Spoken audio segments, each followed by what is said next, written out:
Olá a todos, mais uma vez muito bem-vindos. Aula 26, continuando um pouquinho da história de Jesus, a Páscoa, primeira vez que ele visitou o templo na Páscoa, e o quão chocado ele ficou vendo tantos animais sendo sacrificados, que Deus é esse que precisa de tanto sangue, não é? Então, continuando, Jesus em Jerusalém. Nenhum episódio em toda a movimentada carreira de Jesus na Terra foi mais atraente e mais humanamente emocionante do que essa que foi a sua primeira visita a Jerusalém.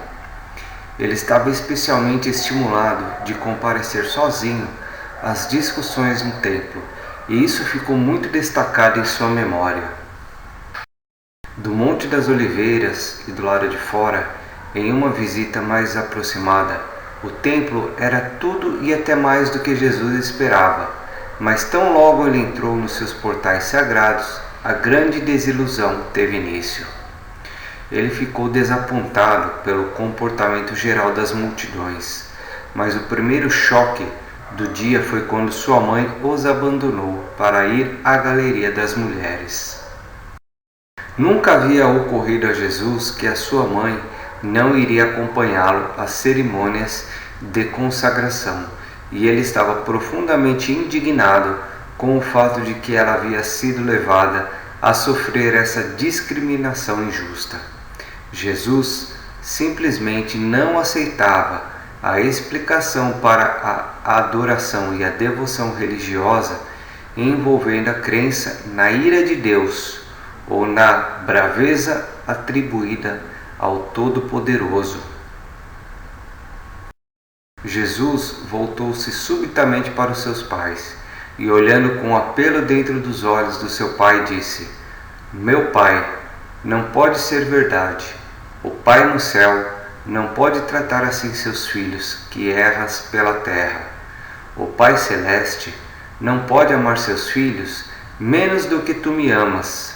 E eu sei bem, não importa o quão pouco sábio seja o que eu possa chegar a fazer, tu não irias jamais derramar a tua ira sobre mim, nem expandir a tua raiva em mim. Se tu, meu Pai terreno, possui esses reflexos humanos do divino, quão mais pleno de bondade não deve ser o Pai celeste e transbordante de misericórdia? Eu me recuso a acreditar que o meu Pai no céu me ame menos do que o meu Pai na terra." E quando José e Maria ouviram essas palavras, eles ficaram em paz e nunca mais novamente procuraram mudar a sua opinião sobre o amor de Deus e a sua misericórdia. Vejam bem, isso com Jesus aí nos seus 12, 13 anos, com esse tipo de mentalidade, Jesus visita o templo. Em todos os lugares por onde ia, Jesus ficava chocado e enojado com o clima de irreverência que observava. Considerava a conduta da multidão no templo como sendo inconsistente com a presença deles na casa de seu Pai.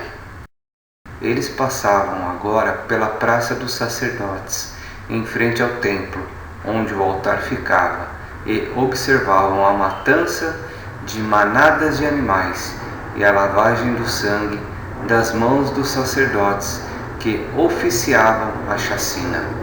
A calçada manchada de sangue, os grunhidos dos animais que morriam, era mais do que esse jovem amante da natureza podia suportar. A visão terrível deixou doente. Ele agarrou o braço de seu pai e Jesus e a Páscoa. Mesmo ainda tão jovem, Jesus, embora não tivesse dito nada sobre essas questões aos seus pais, havia começado a se perguntar sobre como seria celebrar a Páscoa sem a matança dos cordeiros. Ele sentiu-se seguro nos seus próprios pensamentos de que o Pai no céu não estava contente com esse espetáculo de ofertas e sacrifícios, e passou a sonhar com uma Páscoa sem sangue algum dia. Jesus pouco dormiu naquela noite. O seu descanso foi bastante perturbado por sonhos revoltantes de matanças e sofrimento. A sua mente estava perturbada e o seu coração dilacerado por causa das inconsistências e absurdos da teologia de todo o sistema judaico de cerimônias. Na quarta-feira, foi permitido a Jesus ir para a casa de Lázaro. Nesta noite, Lázaro, Marta e Maria ouviram Jesus falar sobre coisas temporais e eternas, humanas e divinas, e daquela noite em diante passaram a amá-lo como um irmão. O terceiro dia no templo. Terceiro dia de Jesus, com os escribas e professores no templo, testemunhou a reunião de muitos espectadores que, havendo ouvido falar desse jovem da Galileia, vieram para usufruir da experiência de presenciar o jovem confundir os homens sábios da lei. Durante esse dia, José e Maria continuaram a sua procura ansiosa por Jesus, indo mesmo várias vezes até o templo, mas nunca pensando em escrutinar os vários grupos de discussões.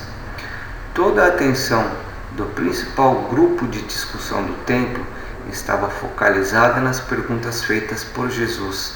Entre muitas outras estavam: por que as mães de Israel deveriam ser segregadas dos adoradores masculinos do templo? Se Deus é um pai que ama seus filhos, por que toda essa matança de animais para ganhar o favor divino? Teriam os ensinamentos de Moisés sido mal interpretados? Se o templo é dedicado à adoração do Pai no céu, é coerente permitir a presença daqueles que estão empenhados apenas no comércio? Então essas eram questões que o Jesus menino fazia ao público de forma geral e ampla, e isso deixava todo mundo pensativo e confuso. E durante todo o dia, aqueles que escutaram maravilhavam-se com essas perguntas. Durante mais de 4 horas, esse jovem pressionou os instrutores judeus que instigavam o pensamento e que sondavam os corações. Ele fazia poucos comentários sobre a resposta dos mais velhos. Passava o seu ensinamento através das perguntas que fazia.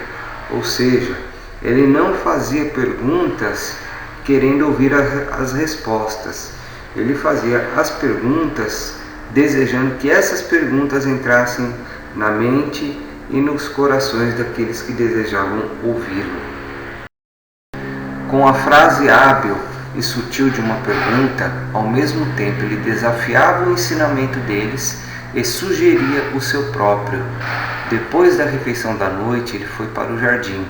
Lá se demorou noite adentro, empenhando-se em vão em encontrar um plano definido de abordagem da questão do trabalho de sua vida e o que melhor fazer para revelar a seus irmãos espiritualmente cegos um conceito mais belo do Pai Celeste e desse modo libertá-los da terrível servidão da lei e ritual obsoletos.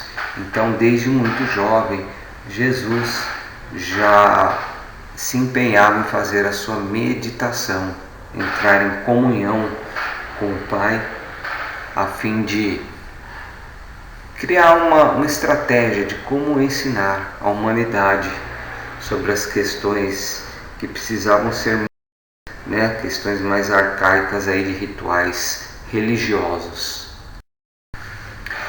Então terminamos aqui mais um pequeno trecho dessa primeira experiência de Jesus na Páscoa, as impressões que ele teve ao visitar o templo, tá? E vamos dando continuidade. Muito obrigado aí e até a próxima.